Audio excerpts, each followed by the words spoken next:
Hello student, आज class 9th का हम देखेंगे सेकंड पार्ट उत्तक। ठीक है, उत्तक का इसका पूरा अति लघु उत्तरीय प्रश्न। ठीक है, सेकंड पार्ट में क्या पढ़ना है, उत्तक। ठीक है, उत्तक कैसे बना होता है सारा चीज़ हम बताएंगे इस वीडियो में, आप लोग अंत तक बने रहिएगा। ठीक है, तो हम लोग देखेंगे अति लघु उत्तरीय प्रश्न, इसका पूरा आप लोग बारीकी से आप लोग समझेंगे और साथ में इसका क्वेश्चन आंसर को पूरा करवाएंगे। ठीक है, तो आप लोग वीडियो में अंत तक बने रहिएगा। तो देखिएगा पहला जो क्वेश्चन आपको कहा जा रहा है, देखिए क्या कहा जा रहा है।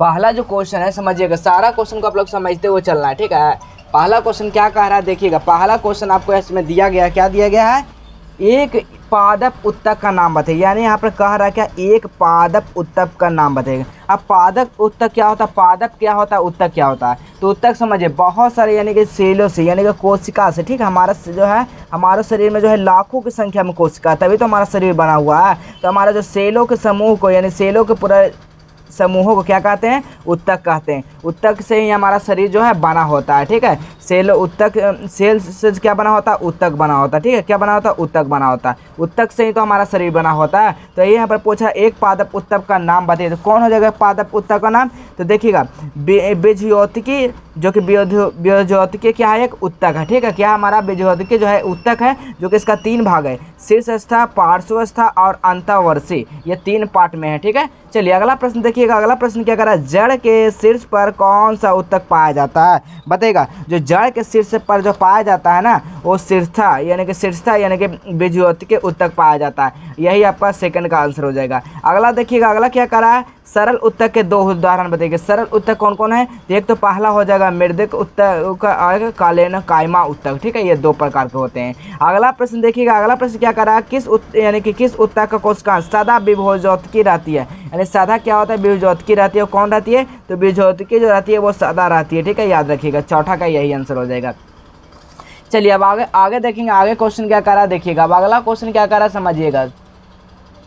अब अगला क्वेश्चन यहाँ पर है 5 नंबर क्वेश्चन, विभोज्योतिकी उत्तक को किस आधार पर विभाजित किया जाता है, बताइएगा। किस आधार पर विभाजित किया जाता है इसका, तो सही आंसर क्या हो जाएगा इसका, देखिएगा इसका सही आंसर क्या हो जाएगा। यह उत्तक जो होता है क्या होता है, यह उत्तक उस स्थिति के आधार पर यानी कि विभाजित होता है। ठीक है ना, विभोज्योतिक उत्तक जो होता है क्या होता है, यह यानी कि उत्तक जो है स्थिति के आधार पर विभोज्योतिक होती है। ठीक है, ये उत्तक जो है स्थिति के आधार पर होती है, यही इसका आंसर हो जाएगा। अगला प्रश्न देखिएगा, किस सरल उत्तक को अंतःकोशिकीय स्थान होता है। अंतःकोशिकीय स्थान किसका होता है, तो मृदक का। ठीक है, मृदक या पैरानकाइमा के अंतर कोशिका स्थान होता है। इसमें क्या होता है, मृदक या पैरानकाइमा में अंतः कोशिका स्थान होता है, यही आंसर जो है 6 का। चलिए 7 का देखिएगा। 7 का 2 उत्तक का नाम बताइए जो पौधों को यांत्रिक सहायता देता है। 2 उत्तक वैसा पौधों में जो पाया जाता है उसका नाम बताइएगा। तो एक स्थूल कोण उत्तक और एक दृढ़ उत्तक, यही इसका 2 उत्तक हो गया। चलिए अब अगला प्रश्न देखिएगा। अगला प्रश्न क्या कह रहा है, 8वां नंबर क्वेश्चन कह रहा है, वैसे मृदु यानी कि मृदुत्तक को क्या कहते हैं जिसमें क्लोरोफिल पाया जाता है। जिसमें क्या होता है, क्लोरोफिल पाया जाता है। तो याद रखिएगा, इनमें उत्तकों को हरित उत्तक या यानी कि क्लोरोकाइमा कहते हैं। इसको क्या कहते हैं, क्लोरोकाइमा कहते हैं। अगला प्रश्न देखिएगा। अगला प्रश्न कहते हैं, किस उत्तक को कोशिका में भित्ति या नियमित ढंग से कोण यानी कि कोनों पर क्या होता है, मोटी होता है। तो किस पर होता है, तो दृढ़ उत्तक या यानी कि स्केलेटल कायमा में जो होता है वो क्या होता है, इसमें मोटा भित्ति पाया जाता है। ठीक है, चलिए अगला प्रश्न देखिएगा, नारियल का रेशा किस उत्तक द्वारा बना होता है। तो नारियल का जो रेशा होता है ना, वो दृढ़ उत्तक द्वारा बना होता है। किससे होता है, दृढ़ उत्तक द्वारा बना होता है नारियल का रेशा। चलिए अब अगला प्रश्न देखिएगा। अगला प्रश्न क्या करा है, मृदुत कोशिकाएं के 2 नाम लिखे। तो मृदु कोशिकाएं जो होता है वो कौन कौन 2 है, तो ये देखिए इस प्रकार है। मृदु कोशिकाएं जो है, एक वो जीवित अंडाकार कोशिका द्रव्य में पाया जाता है, दूसरा कुछ मृदक फ्लोपियन में उपस्थिति होते हैं, यही आपका आंसर हो जाएगा। चलिए अब अगला प्रश्न देखिएगा। अगला प्रश्न क्या करा, 2 अस्थायी पादप उत्तक का नाम लिखा। 2 अस्थायी पादप उत्तक कौन कौन है, एक सरल अस्थायी एक जटिल अस्थायी, यही 2 उत्तक क्या हो, स्थायी उत्तक है। चलिए अगला प्रश्न देखिएगा। अगला प्रश्न क्या करा, जाइलम का निर्माण किन तत्वों से होता है। जाइलम का निर्माण जो होता है ये 4 विभिन्न प्रकार के तत्वों से बना होता है। बाह्य यानी कि वाहिनिकाएं या वाहिकाएं और जाइलम तंतु और क्या होता है, जाइलम मृदक, ये 4 तत्वों से बना होता है। अगला प्रश्न देखिएगा, जाइलम का मुख्य कार्य जो होता है वो क्या होता है। तो जाइलम का मुख्य कार्य क्या होता है, जड़ से पत्तियों तक पहुंचाती है, क्या जल को तने द्वारा पहुंचाती है। तो लिखना क्या है, ये पौधे यांत्रिक सहायता देती है एवं जल को तने द्वारा जड़ तक पहुंचाती है, यही आंसर हो जाएगा। चलिए अब अगला प्रश्न देखिएगा। अगला प्रश्न क्या करा, 15 नंबर क्वेश्चन है, फ्लोएम किन तत्वों से बना होता है? फ्लोएम जो है किन तत्वों से बना होता है? तो ये 4 तत्वों से बना होता है, चालनी नलिकाएं, सह कोशिकाएं, फ्लोएम और फ्लोएम मृदक, ठीक है। चलिए अगला प्रश्न देखिएगा। अगला प्रश्न क्या करा है? किस उत्तक यानी कि किस उत्तक द्वारा पौधों को खाद्य पदार्थ संवहन होता है? किस उत्तक द्वारा खाद्य पदार्थ का संवहन होता है? तो याद रखिएगा ये चालनी फ्लोएम नलिकाएं में भोज्य पदार्थ का संवहन करता है। किस में करता है? तो फ्लोएम में, ये नलिकाएं में भोज्य पदार्थ का वहन करता है। अगला प्रश्न देखिएगा। अगला प्रश्न क्या करा है? किन्हीं 2 प्रकार के एपिथेलियम उत्तक का नाम लिखें। कौन कौन वो उत्तक का नाम हो जाएगा? तो यहाँ पर देखिएगा कौन कौन उत्तक का नाम हो जाएगा। तो उपकला और क्या होगा? सल्फी, यही 2 उत्तक का नाम हो गया। अगला प्रश्न देखिएगा। अगला प्रश्न क्या करा? त्वचा किस सतह पर, यानी कि त्वचा जो है किस सतह पर किस प्रकार का एपिथेलियम उत्तक पाई जाती है? तो किस प्रकार? तो सल्की और सल्फा, ठीक है। सल्फी और या सल्फा यानी कि एपिथेलिका त्वचा में सुरक्षा के लिए कई परतों सर्जी होती है, यही आंसर लिखना है। चलिए अगला देखिएगा 19 का। पार्श्वभाषी एपिथेलियम का सीलिया होने वाला को गति को क्या कहते हैं? उसे क्या कहते हैं? तो सीलिया या सीलियरी गति कहते हैं, यही इसका आंसर हो जाएगा। चलिए अगला देखिएगा। अगला क्या कर रहा है? संयोजी उत्तक का 2 उदाहरण दीजिए। संयोजक उत्तक का 2 उदाहरण कौन कौन है? तो एक कंकाल उत्तक और दूसरा सरल उत्तक, ठीक है। जो कि कंकाल उत्तक में अस्थि पाया जाता है और तरल उत्तक में जो है वो रक्त पाया जाता है। चलिए अगला प्रश्न देखिएगा। अगला प्रश्न क्या कह रहा है? 21 नंबर क्वेश्चन देखिएगा। 21 नंबर क्वेश्चन कह रहा है संयोजक उत्तक कितने प्रकार के होते हैं? इसका नाम लिखिएगा। तो संयोजक उत्तक जो होता है वो 3 प्रकार का होता है। कौन कौन? वास्तविक संयोजक, कंकाल और तरल। तरल में क्या होता है?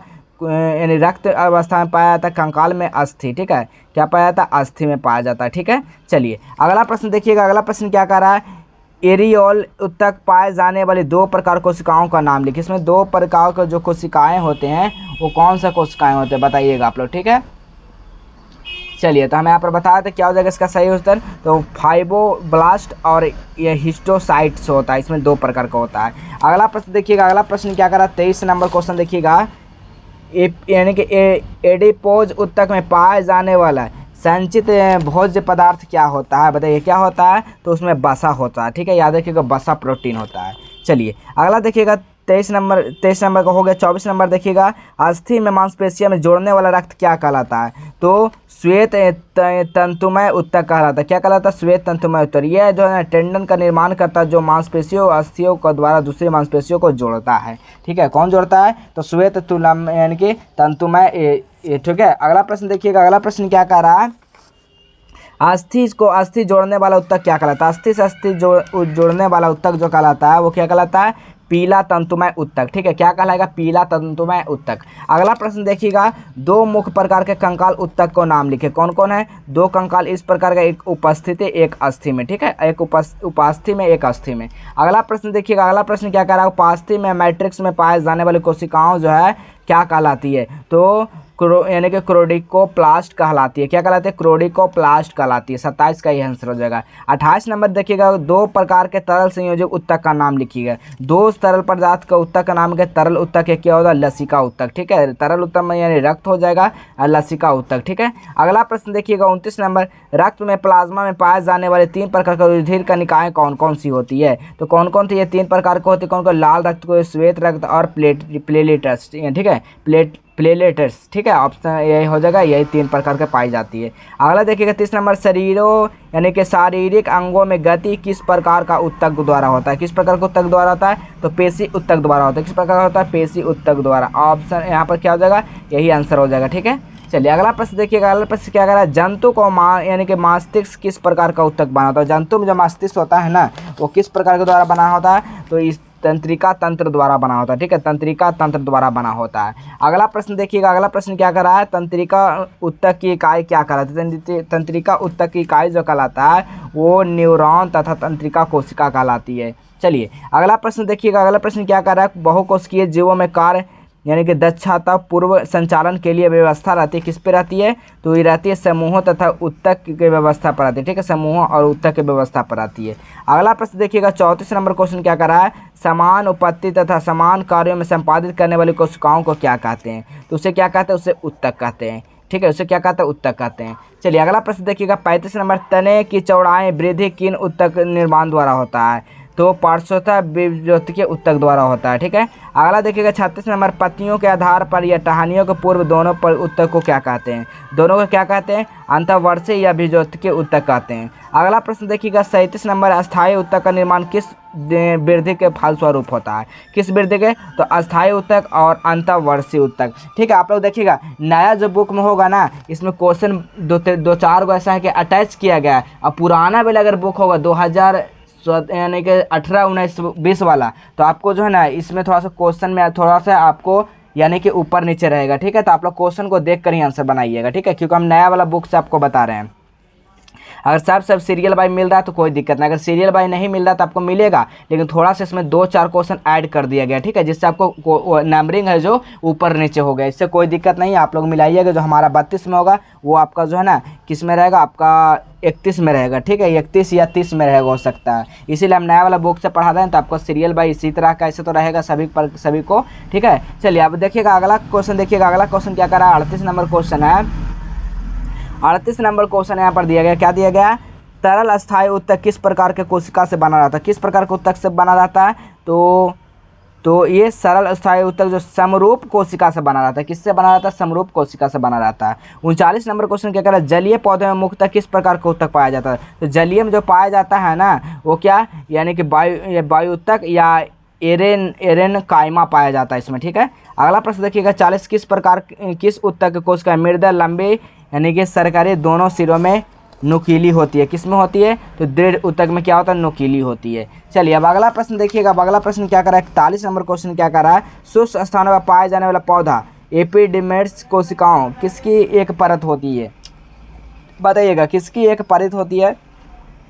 तो क्यूटिकल एक परत नहीं रहती है। ठीक, क्यूटिकल जो है एक परत पर रहती है। अगला प्रश्न देखिएगा, क्या कार्क कोशिकाओं द्रव्य में पाया जाता है? बिल्कुल, कार्क कोशिका जो द्रव्य में जो है क्या नहीं पाया जाता है। यहाँ पर क्या हो जाएगा? नो, नहीं पाया जाता है। चलिए अगला प्रश्न देखिएगा आप लोग। अगला प्रश्न क्या कर रहे थे, 43 नंबर क्वेश्चन कह रहा है, 2 या 2 से अधिक प्रकार के कोशिका उत्तर बने कहते हैं, उसे क्या कहते हैं? उसे जो कहते हैं वो जटिल अस्थायी ऊतक कहते हैं। उसे क्या कहते हैं? जटिल अस्थायी ऊतक कहते हैं। ठीक है, उसे जटिल अस्थायी ऊतक कहते हैं। चलिए अब अगला प्रश्न देखिएगा 44 नंबर क्वेश्चन क्या कर रहा है यहाँ पर देखिएगा आप लोग। ठीक है, 44 नंबर यहाँ पर क्वेश्चन कहा जा रहा है, समझिएगा। 44 नंबर क्वेश्चन कर रहा है, जाइलम एवं फ्लोएम में मिलकर का निर्माण क्या करता है? जाइलम और फ्लोएम जो है ना मिलकर क्या निर्माण करेगा यहाँ पर? तो समझिएगा जाइलम और फ्लोएम जो है ना संवाहन का निर्माण करेगा। ठीक है, संवाहन बंडल का निर्माण करता है। ठीक है, संवाहन बंडल का निर्माण करता है। अगला प्रश्न देखिएगा, कोशिकीय चालनी नलिकाएं में भाग जो अवस्थित रहती है, क्या चालनी अवस्था में पार्श्व भाग अवस्थित रहती है? क्या हो जाएगा? पार्श्व भाग अवस्थित रहती है। अगला प्रश्न देखिएगा, किन जंतु ऊतक को कोशिकाएं फर्श या दीवार पर लगे चपटे ईंटों की तरह लगती है? कौन सा लगती है? तो सल्फी जो है वो ईटा चपटा द्वारा लगता है, या सल्फा एपिथेलियम। ठीक है, अगला प्रश्न देखिएगा 47 नंबर, किस ऊतक का मुक्त सिरे सूक्ष्म यानी कि रसांकुर विद्यमान होते हैं? तो स्तंभाकार एपिथेलियम। ठीक है, अगला प्रश्न देखिएगा 48 नंबर, छोटी आंत के भीतर रक्त का निर्माण होता है किसके द्वारा? छोटी आंत जो है ना रक्त का निर्माण जो होता है वो रक्त भार द्वारा होता है। अगला प्रश्न देखिएगा, घनाकार कोशिकाओं वाले ऊतक को क्या कहते हैं? घनाकार ऊतक वाला जो कोशिका होता है ना उसे क्या कहते हैं? इसे क्या कहते हैं? क्यूबाइडल। ठीक है, क्यूबाइडल एपिथेलियम। ठीक है, एपिथेलियम। ठीक है, अगला प्रश्न देखिए 50 नंबर, अंडवाहिनी अंडाणु को एक दिशा में जाने के लिए किस ऊतक का कोशिका का मदद होती है? तो ये पार्श्वभाषी या पार्श्वमल। ठीक है, इसका क्या होती है? तो उसका मदद मिलती है। अगला पे देखिएगा, एंटीबॉडी का निर्माण किस कोशिका द्वारा होता है? तो यानी कि लिम्फोसाइट द्वारा एंटीबॉडी का निर्माण में भाग लेती है। अगला प्रश्न देखिएगा, किस ऊतक के तारे जैसे कोशिका पाई जाती है? किस में पाई जाती है? तो तारे जैसे जलवात संयोजी ऊतक पाई जाती है। ठीक है, क्या हो जाएगा? जलवात संयोजी ऊतक, यही आंसर हो जाएगा। अगला प्रश्न देखिएगा 53 नंबर, बाहर कर्ण किस प्रकार का ऊतक पाया जाता है? बाहर कर्ण में जो किस प्रकार होता है? उपस्थित ऊतक पाया जाता है। अगला प्रश्न देखिएगा 54 नंबर क्वेश्चन क्या कर रहा है, हर्षवर्षीयम नलिकाएं कहाँ पाई जाती है? ये जो नलिकाएं हैं वो कंकाल अंतःस्थि अनुप्रस्थ में पाई जाती है। अगला प्रश्न देखिएगा 55 नंबर, आयतन के हिसाब से प्लाज्मा रुधिर का कितना प्रतिशत भाग होता है? तो इसका जो भाग होता है वो 55% भाग पाया जाता है, ठीक है, 55%। अगला प्रश्न देखिएगा, किस प्रकार के रुधिर कनिकाएं केंद्र नहीं पाया जाता? किस प्रकार कोई निकाय जो है रुधिर कनिकाएं नहीं पाया जाता है? तो 56 का राइट आंसर होगा लाल रुधिर यानी आरबीसी, ठीक है, यानी कि आरबीसी। अगला प्रश्न देखिएगा, लाल कनिकाय रुधिर पाए जाने वाला प्रोटीन रंजक क्यों कहते हैं? उसे क्या कहते हैं? हेमोग्लोबिन कहते हैं, ठीक है। हेमोग्लोबिन के कारण क्या होता है? खून जो हमारा है जो लाल होता है। अब 58 नंबर क्वेश्चन देखिएगा रहा, ये आपके लिए होमवर्क रहा आपका, इसको जो कमेंट में आंसर देना है, ठीक है, कमेंट में इसका आंसर देना है। एक न्यूरॉन एरॉक्स के अंतिम छोर शाखाएं दूसरी न्यूरॉन का एपिडेक्स जोड़कर बनती है, उसे क्या कहते हैं? इसका आप लोग कमेंट में देना है, ठीक है, आंसर आप लोग इसका कमेंट में प्रोवाइड करेंगे, ठीक है। अगले वाला वीडियो में हम यहाँ पर बताएंगे अति लघु उत्तर प्रश्न। आपको वेट करना, सब्र करना, आपको एग्जाम से पहले सारा तैयारी हो जाएगा इसी चैनल के माध्यम से, सारा सब्जेक्ट का मिलेगा, ठीक है, चाहे हिंदी का हो, चाहे मैथ का हो, चाहे संस्कृत का, सारा सब्जेक्ट आपको प्रोवाइड करेंगे। तो चलिए मिलेंगे अगले वाले वीडियो में।